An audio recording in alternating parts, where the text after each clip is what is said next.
Salam sejahtera. Alhamdulillahillazi arsala rasulahu bil huda wa dinil haqq liyuzhirahu 'alad din kullih wa kafa billahi shahida. Wa usalli wa usallimu ala rasulihil karim wa ala alihi wa sahbihi ajma'in. Yang mulia Tugu Sri Paduka Raja dan Tuan Malaikat Chancellor, Datuk Makno Manuti, lembaga, profesor, tetamu kehormat dan rakan-rakan dimuliakan, kita panjatkan setinggi-tinggi kesyukuran kepada Allah SWT dapat menyelenggarakan bagi pihak Institut Pemikiran Islam Antarabangsa. Saya rasa bangga dengan kejayaan dan ini ikhtiar terutama di UNISZA yang kian kelihatan segar menggalakkan wacana ilmu dan mula memaparkan keupayaan menyelenggara majlis-majlis yang berjaya dan megah di peringkat nasional dan kini peringkat antarabangsa. Pertama, saya terkesan dengan kesediaan UNISZA mengundang pemikir Islam ulung, pengurusi Persatuan Ulama Sedunia yang menggantikan Syekh Yusuf Qaradawi, iaitu Syekh Ahmad Raisuni.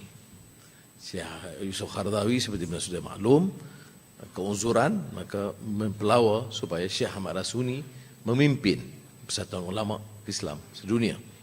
Beliau diundang kemari kerana ketokohan beliau sebagai seorang sarjana, seorang alim, terutama dalam mengupas permasalahan maqasid syariah. Kebetulan ia mula dipopularkan dalam beberapa dekad lalu, tahun awal 90-an, oleh Institut Pemikiran Islam Sedunia, dan dalam mesyuarat lembaga marhum Syekh Taha Jabir Al-Alwani ketika itu pengurusi terpaiti telah mengusulkan supaya sarjana dan intelektual Islam itu bukan saja bicara soal semasa tetapi mesti berakar kepada khazanah ilmu Islam yang beliau ungkapkan sebagai turaf ataupun Islamic legacy. Berdasarkan turaf itu, beberapa kupasan baru harus diberikan. Maka di antara tugasnya termasuklah dengan merujuk kepada marhum Syekh Muhammad Al-Ghazali, salah seorang ulama terkenal, dan kemudian mengusulkan supaya Syekh Ahmad Raisuni menulis dan menerbitkan buku mengenai maqasid syariah yang bersumberkan kepada pemikiran Syatibi dalam kupasan beliau dalam buku Al-Mawafaqat. Buku itu dalam bahasa Arab dan diterjemah dalam bahasa Inggris. Dan sekali lagi saya ucap tahniah kepada UNISZA ke atas inisiatif untuk menterjemahkan buku itu yang kami anggap sangat penting walaupun agak ilmiah. Saya bagi contoh sebab dalam khazanah ilmu kita ada beberapa buku dasar yang kita manfaatkan dalam tafsir, hadis dan beberapa lain soal hukum ahkam. Tetapi buku Syatibi, Imam Syatibi Mawafaqat itu tidak terkenal dan tidak popular di kalangan rakyat. Kerana kupasannya itu soal maqasid syariah, ya, objektif syariah, kebijaksanaan memperkenalkan syariah. Dia kupaskan dari sudut itu yang bukan semestinya baru oleh Syatibi kerana akarnya tentu dalam Quran dan Sunnah, dan juga kupasan Imam Hujjatul Islam Imam Ghazali. Tetapi keupayaan Ahmad Raisuni menterjemah dan mengulas itu agak menarik. Saya masih ingat tatkala saya dan Ustaz Siddiq Fadil memutuskan untuk mengadakan beberapa siri seminar memperkenalkan maqasid syariah sekitar 10-15 tahun yang lalu, kita juga anjurkan satu seminar di peringkat negeri Kelantan dengan sokongan oleh marhum Tuan Guru Ning Abdul Aziz masa itu tatkala jadi Menteri Besar. Beliau memberikan sokongan penuh, tapi beliau memperingatkan saya bahawa mungkin di peringkat akar umbi itu banyak persoalan.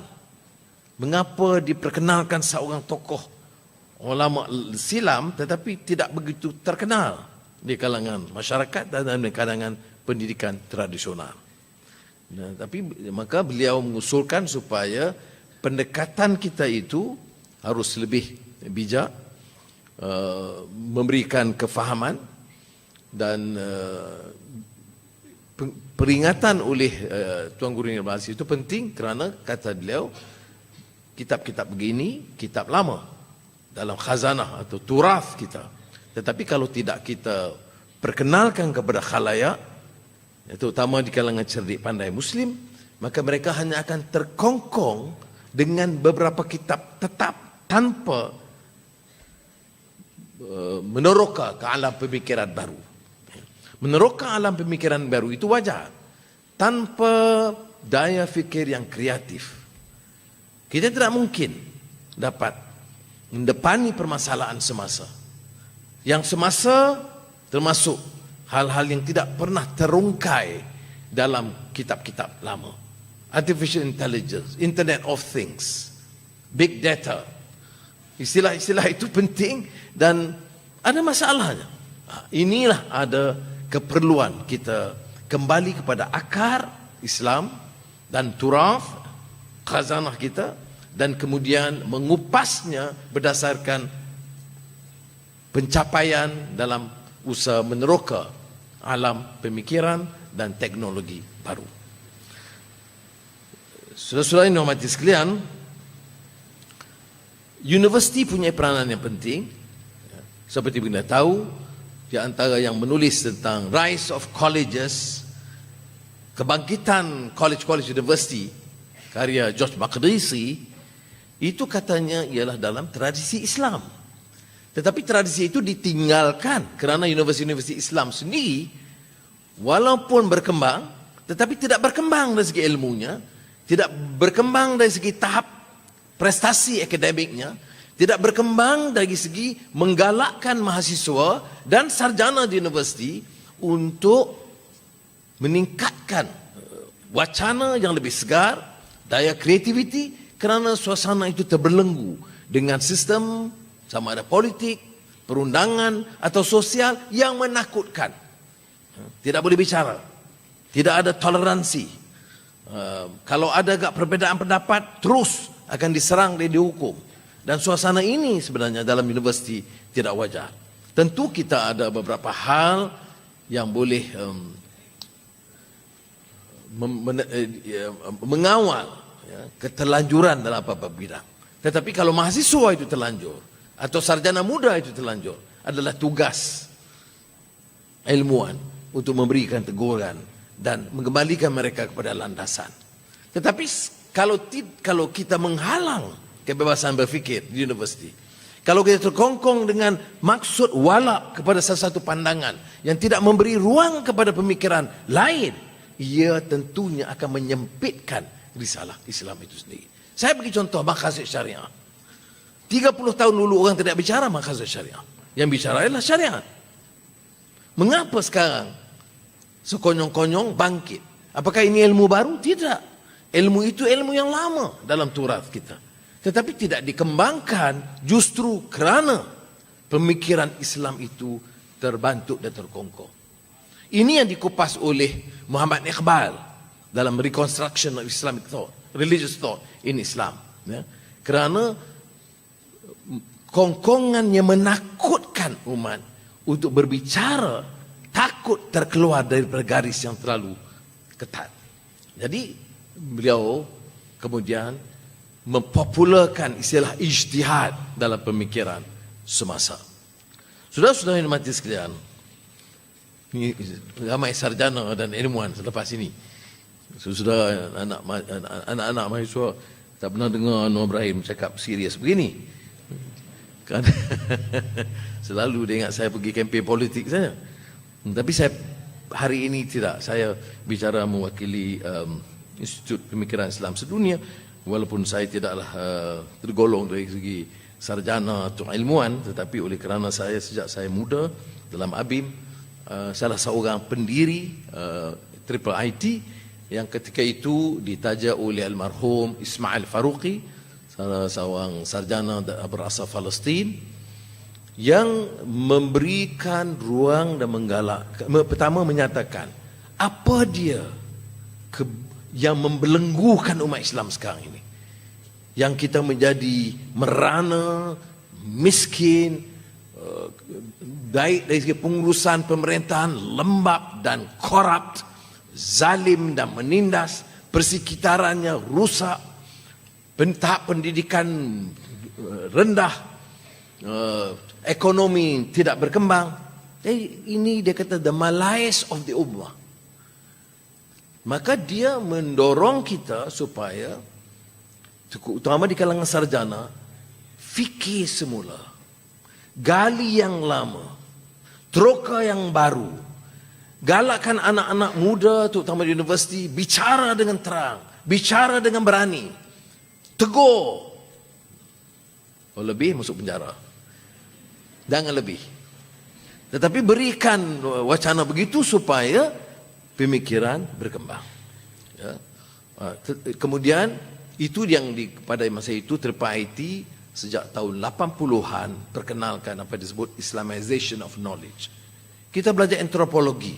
Tak ada orang fikir antropologi dari sudut Islam.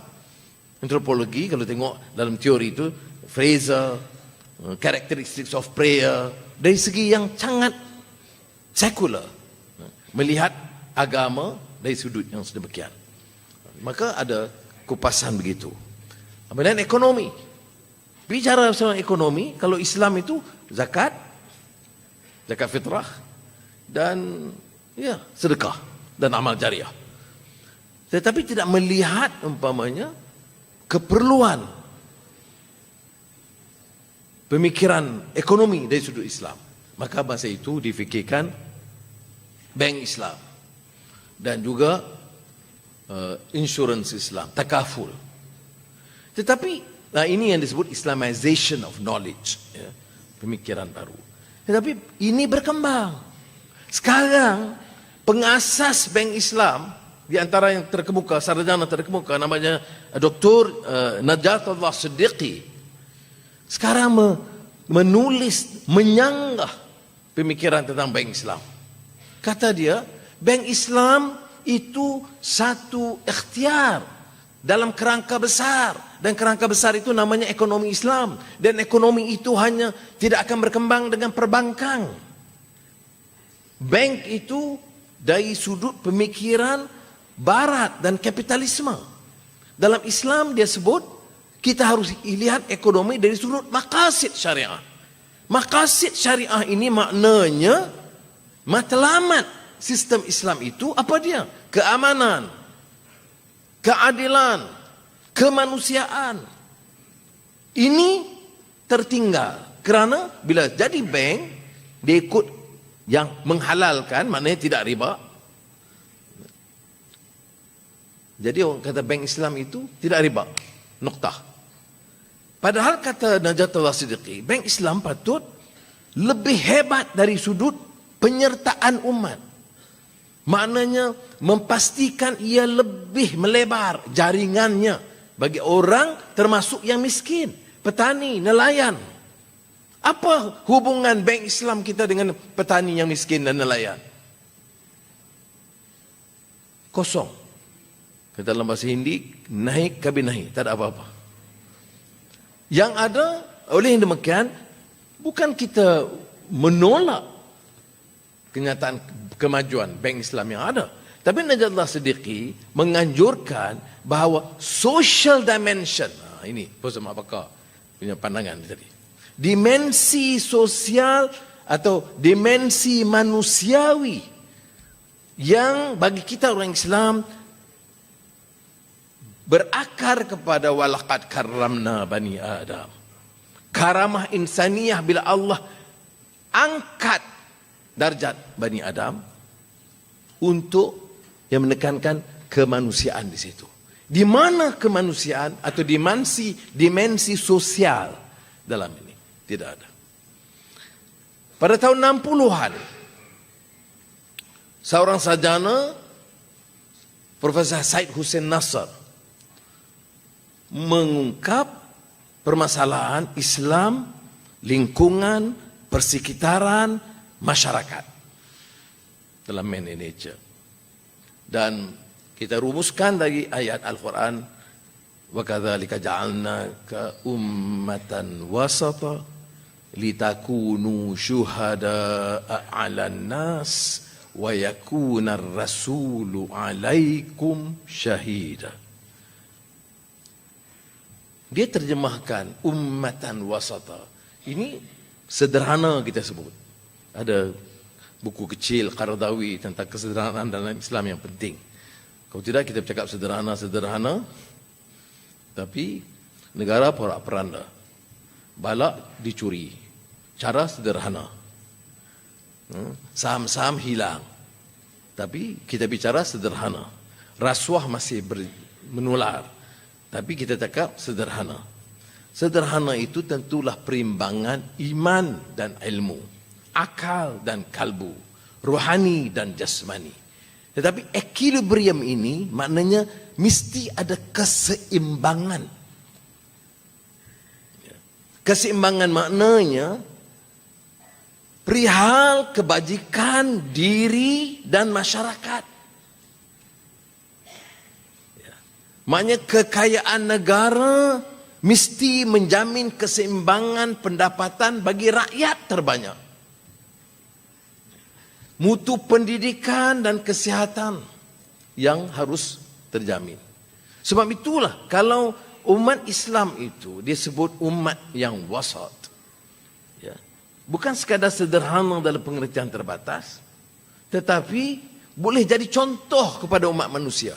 Bukan kepada orang Islam saja. Litakunu syuhada'a 'alan nas berarti contoh kepada manusia. Contoh apa? Contoh pengurusan pemerintahan yang adil. Contoh tidak angkuh. Contoh batalkan dan hapuskan rasuah. Contoh kehidupan yang lebih adil bagi rakyat. Perumahan mereka, kesihatan mereka, kebajikan mereka. Bukan contoh kekayaan dipunggah untuk memperkayakan segelintir. Atas nama Islam ke, atas nama lain, tak peduli. Maka dimensi sosial itu sangat penting. Ini yang disebut litakunu syuhada 'alan nas. Jadi orang lihat contoh. Mana dia sistem Islam praktiknya yang boleh dijadikan contoh. Ya. Ada sedikit peluang kita gunakan kekayaan untuk pemimpin-pemimpin. Itu bukan contoh. Negara yang kaya raya tetapi rakyat melarat papa kedana. Itu bukan contoh. Mana ada negara yang boleh kita tonjolkan. Dan ini cabaran kepada kita. Bagaimana kita harus memikirkan langkah-langkah yang berarti untuk meletakkan dimensi ataupun aspek sosial yang lebih berkesan. Di Indonesia ada seorang sarjana, Takdir Ali Shahbana, yang dari awal menulis tentang kelemahan kita sejak tahun saya fikir 70-an. Obsesi ataupun kegairahan kita bicara soal ekonomi tetapi tidak nilai. Jadi dia menulis satu buku yang agak penting, Values as Integrating Force in Culture Society. Dia menekankan soal nilai. Kerana bila kita bicara dimensi sosial ini, soal values and ethics atau nilai dan akhlak itu penting. Orang dia fikir soal rakyat miskin kerana masalah akhlak.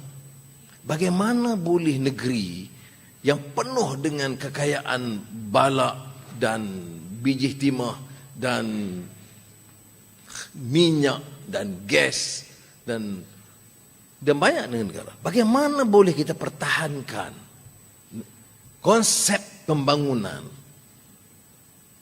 yang tidak memikirkan permasalahan sosial rakyat. Ini kalau kita punya nilai yang betul atau prinsip akhlak. Takdir al-Syabana fikir nilai itu malangnya hanya dari sudut demokrasi dan keadilan barat. Masa dia menulis, walaupun masa dia tua tu dia kembali sikit untuk memahami Islam. Tapi pada masa itu bagi dia tidak relevan konsep Islam ini, hanya relevan di barat. Tapi saya tidak menekankan dari segi itu. Saya menekankan sekurang-kurangnya dia tu awalannya menekan ke soal nilai yang ditinggalkan. Kita bicara soal ekonomi.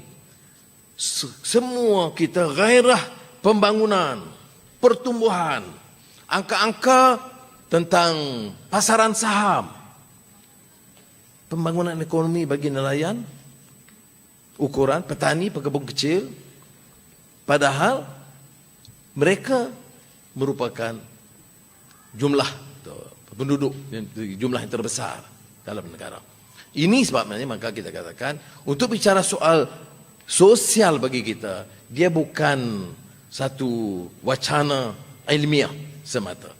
Dia bukan hanya slogan politik, tetapi harus terpancar dari keyakinan kita yang berpangkalkan kepada akidah dan akhlak. Ini masalah pembangunan tanpa akhlak. Saya selalu popularkan, Khizin ada di sini, pandangan Pak Muhammad Natsir. Di mana-mana saya popularkan bila pembangunan. Dia banyak mengajar saya. Ya. Satu aspek lain ada Sujat Moko tentang dimensi manusiawi dalam pembangunan. Ya. Maknanya dalam pembangunan kalau tidak ada dimensi manusiawi, social factor, itu dia bukan pembangunan berarti. Bapak Muhammad Nasir itu, ya, dia bila menulis rencana tentang pembangunan, dia kata semua negara, semua sistem, Islam, komunis, kapitalis, sosialis, semua diktator, semuanya bicara soal pembangunan. Semuanya memperlihatkan ada kemajuan. Tetapi kalau kita ambil akhlak sebagai ukuran pertimbangan, peringatan Muhammad Nasir itu tepat. Apa dia? Jangan, kata dia, jangan sambil membangun kita robohkan. Apa yang kita bangunkan? Gedung. Apa yang kita bangunkan? Negara, infrastruktur. Apa yang kita robohkan? Nilai manusia. Kerana ketiadaan dimensi sosial tadi. Ada gedung industri yang mencatat kekayaan yang besar. Untung satu tahun 400-500 juta ringgit. Pekerja, upah pekerja itu seperti hamba abdi moden. Rumah-rumah pekerja bangsal-bangsal di pinggir kota. Ini yang disebut sambil membangun kita robohkan. Ada kilang-kilang baru, anak-anak muda dari desa dikerahkan ke sana untuk mendapat pekerjaan, tetapi tidak dihiraukan akhlak dan sosial mereka. Kejutan budaya itu menyebabkan nilai manusia dengan percambahan dadah dan keruntuhan akal budi menyebabkan nilai manusia, aspek sosial itu dirobohkan. Sambil membangun, kita robohkan. Di negara ada sumber balak yang besar. Ada sumber minyak yang besar. Dikerumuni oleh beberapa kelompok kecil. Dirampok sebanyak mungkin. Dibangunkan. Tetapi manusia di kelilingnya itu dipinggirkan dan dirobohkan. Sambil membangun, kita robohkan. Sebab itu konsep pembangunan kita yang kita bicarakan harus kembali kepada maqasid syariah. Apapun yang kita lakukan mesti betul dalam garis landasan mencapai matlamat yang baik. Apa dia maqasid syariah? Yaitu matlamat the higher objectives of the Syariah. Itu mesti tercapai. Jadi kepada saudara dan anak-anak, saya minta saudara kita mesti hidupkan tradisi ini. Ya. Saya bangga betul kerana UNISA mempelopori ini secara serius. Bukan bagi satu ceramah atau tazkirah selesai, tidak. Mesti dibahaskan, kemudian disusuli dengan terjemahan dan baca dan menelaah. Dia ada beza baca dengan menelaah. Pakcik ni boleh sebut begini sebab pakcik lama bercuti di Sungai Buloh, banyak masa membaca. Jadi bila sebut buku-buku ini ada waktu. So Ustaz Bakar baru bagi buku ni. Kalau dia bagi buku ini tahun 2017, sempatlah saya habis 8 bab baru ni. Sekarang ni dah ambil waktu sedikit. Biar saya rumuskan sikit dalam bahasa Inggeris untuk tetamu luar negara.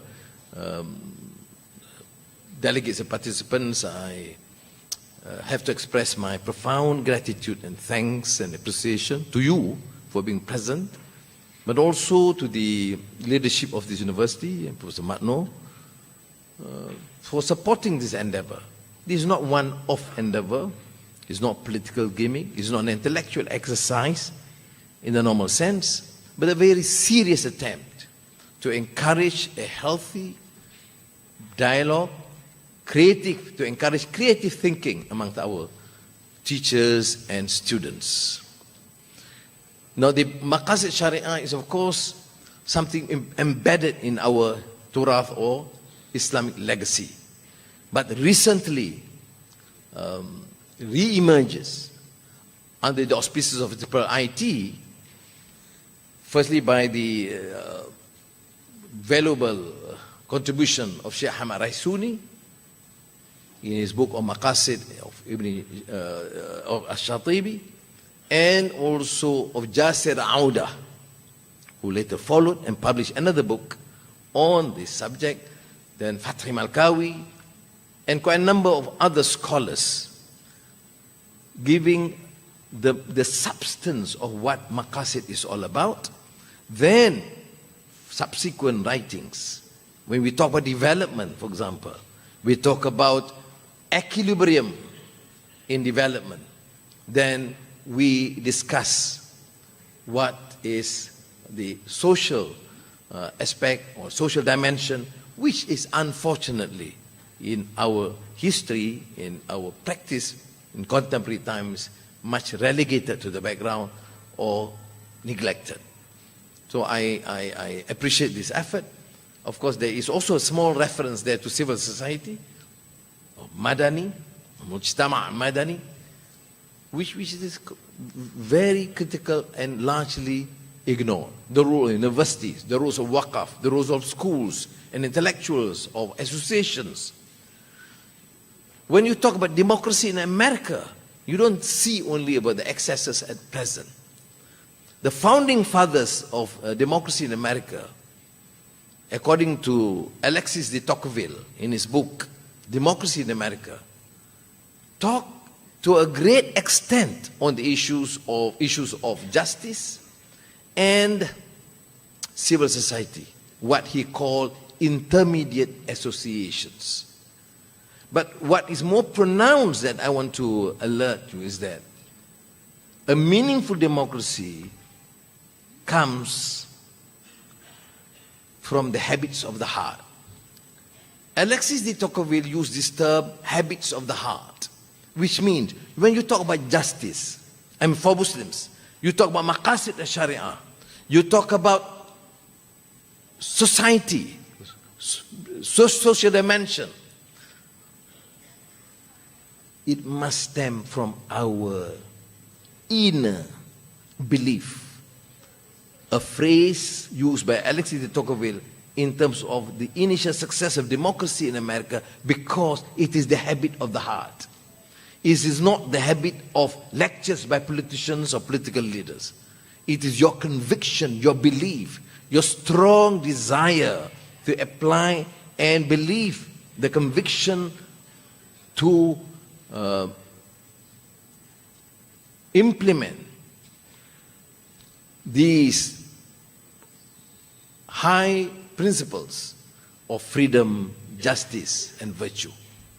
So may Allah give us the strength and reward us for this initiative. I must reiterate, I feel greatly encouraged when I see universities, including UNIZA, which has been, quite a distance from Kuala Lumpur, but seems to be quite active in bringing scholars, our own scholars from Malaysia or foreign scholars, to share their experience and express freely. You must allow a free exchange of ideas. You must allow some latitude to students and professors to express their views, even when we choose to disagree with them. And that has been essentially the strength in our tradition, even in the days from Baitul Hikmah, that was the measure of success in our history and legacy. Sekali lagi saya ucap terima kasih. Assalamualaikum warahmatullahi wabarakatuh.